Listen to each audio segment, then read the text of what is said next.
I read a lot of intelligence reports and news media sites, and one of the news media sites that I watch is the Drudge Report, which is one of the world's largest news organizations in the world. And it has four articles right in a row that it says Syria confirms it shot down Turkish jet fighter. The next article is Turkey cannot be ignored. Then after that it says Saudis plan to fund rebel army, which is the Syrian rebel army. And then last but not least it says U.S. concerned about Israeli strike on Damascus. Now you might ask, why in the world would Israel do a preemptive strike on Damascus? Well, there's a very good reason for that, and I'm going to go ahead and I'm going to read the article here and let you in on a few things. It says, so U.S. intelligence agencies are closely watching Israel's military for signs it will conduct strikes on Syria's stockpiles of chemical weapons amid concerns the deadly nerve agents could fall under the control of Hezbollah or Al-Qaeda terrorists. Officials, U.S. officials said. Syria, whether you know it or not, but Syria has one of the largest, if not the largest, chemical weapons stockpiles in the world. Syria's arsenal remains vulnerable as the result of the internal conflict currently underway in Syria between government forces and opposition rebels, one official said. Everyone suspects Syria maintains an active chemical weapons program, and it would be dangerous not to plan accordingly, the official said. For concerns the weapons will be captured or transferred, the official said. Most countries that we have CW stocks view it as a strategic, not a tactical tool, and strategic tools are usually pretty well protected and aren't given away lightly. However, other U.S. officials said special operations forces are prepared to take action inside Syria in the event the regime falls and the country spirals further into chaos. The teams would seek to secure or destroy stockpiles of chemical arms to keep them from being taken over by terrorists. Hezbollah has been very active in Syria, and there are reports that Al-Qaeda terrorists have moved into Syria during the current crisis. The exact size of the Syrian chemical arsenal is unknown. The Center for Strategic and International Studies reported several years ago that Syria has stockpiled 500 to 1,000 metric tons of chemical agents. The weapons are said to include long-lasting VX nerve agent and less persistent sarin nerve agent, as well as mustard blister agents. Most, but not all, of the weapons stockpiles are known to U.S. intelligence agencies. The New York Times reported Thursday that CIA operatives are working in southern Turkey to coordinate foreign assistance to Syrian rebel forces. Recent stalemates by senior Israeli military officials prompted U.S. concerns over an Israeli strike on Syria.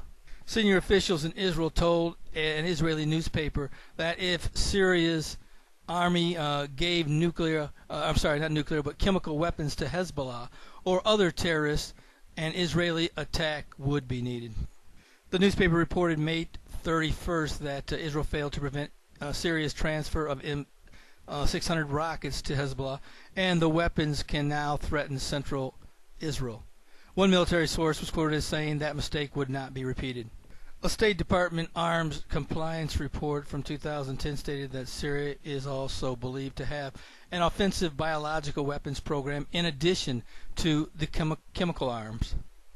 Calls for a military intervention could increase if Syrian forces begin using the deadly chemical weapons in battling opposition forces.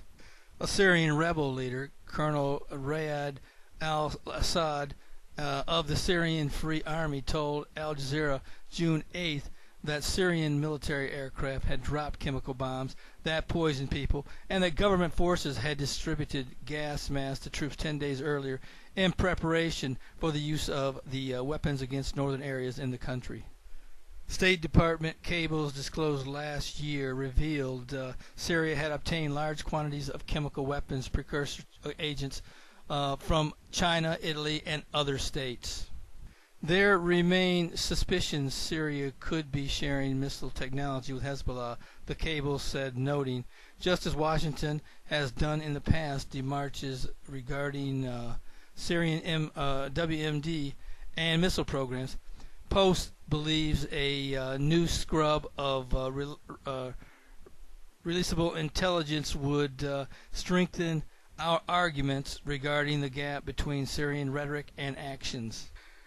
And that's the end of the article. Now, as I said earlier regarding another article, I don't necessarily believe that the war games that supposedly had been reported a couple days ago by Diplophile, that's not going to lead to a war between the West and Syria, Russia, and their allies. But this very well could be something that you may want to look into and you may want to keep your eye on, because a number of things could happen that could spark war between Israel and a number of different nations, but I would say probably just Syria, Hezbollah, and Hamas, and possibly Iran. But it's more likely that Iran will probably stay out of any type of contact militarily with Israel at this point in time anyway, and will go through their proxy military such as Hezbollah and Hamas. Another unknown factor that could weigh heavy upon the direction of which way this war, this civil war in Syria goes, and that is whether the attack on, I should say the attack and the downing of a Turkish jet by the Syrian missile defenses, which now are being said that were just newly delivered by Russia, and so they've been there's been a downing of a jet, as many of you know. And this is an unknown factor that that I would say that many of us did not count on. But this could turn into a war, but I don't think so at this point in time. I think that cooler heads will prevail on that situation, even though Turkish officials said that they would answer that particular incident with swift action, but I'm not sure exactly what that actually means. We'll have to wait and see on that. Frankly, by now I thought Assad would have worked out a deal with the international community by now, but it looks like he's in it for the long haul. We'll see what happens in the future. I don't think that he has little enough sense to send missiles into Israel, but again, he's unpredictable.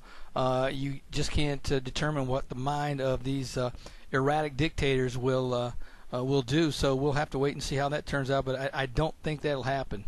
If I were him, I would take the deal that the international community is giving, and that is to come to peace talks and to accept amnesty in whatever comes about at the end.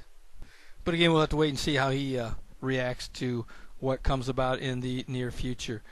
And I always like to close with a word